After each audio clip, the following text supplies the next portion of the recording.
دو سوالات ہیں۔ آپ نے فرمایا کہ تعظیماً کسی کے سامنے کھڑے ہونا سوائے اللہ کے حرام ہے، کیا استاد کے سامنے، کسی عالم کے سامنے یا والدین کے سامنے ایسا کرنا بھی حرام ہے؟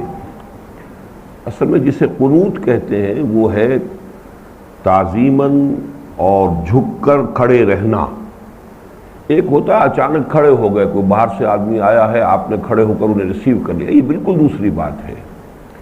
لیکن یہ جس چیز کو میں حرام کہہ رہا ہوں، یہ مثلاً آپ مسجد نبوی میں دیکھیں گے کہ نماز کے بعد کچھ لوگ کھڑے ہو جاتے ہیں، وہ حضور کی قبر شریف کی طرف رخ کر کے اور بالکل وہ ہاتھ باندھ کے اور قنوت کی شکل میں کھڑے ہوتے ہیں۔ یہ حرام مطلق ہے، یہ قنوت سوائے اللہ کے کسی کے لیے نہیں ہے۔ لیکن اس طرح سے کھڑے ہو جانا، اس میں بھی یہ ہے کہ کسی وقت جیسا کہ ہم کسی بڑے آدمی کے سامنے تھوڑا سا جھک بھی جاتے ہیں، انوالنٹری اگر وہ عمل ہے تو اس میں کوئی پکڑ نہیں ہے۔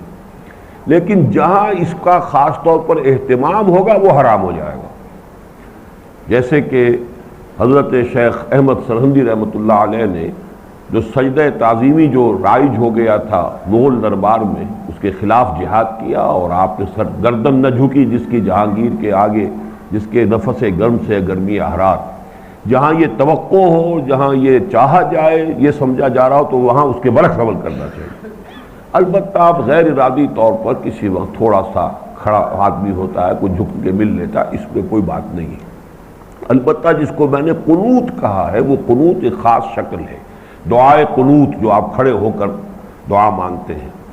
تو نماز میں جیسے کہ قنوت ہے، اس طریقے سے کسی اور کے لیے کھڑے ہونا، یہ در حقیقت اسی کی فہرست میں آ جائے گا۔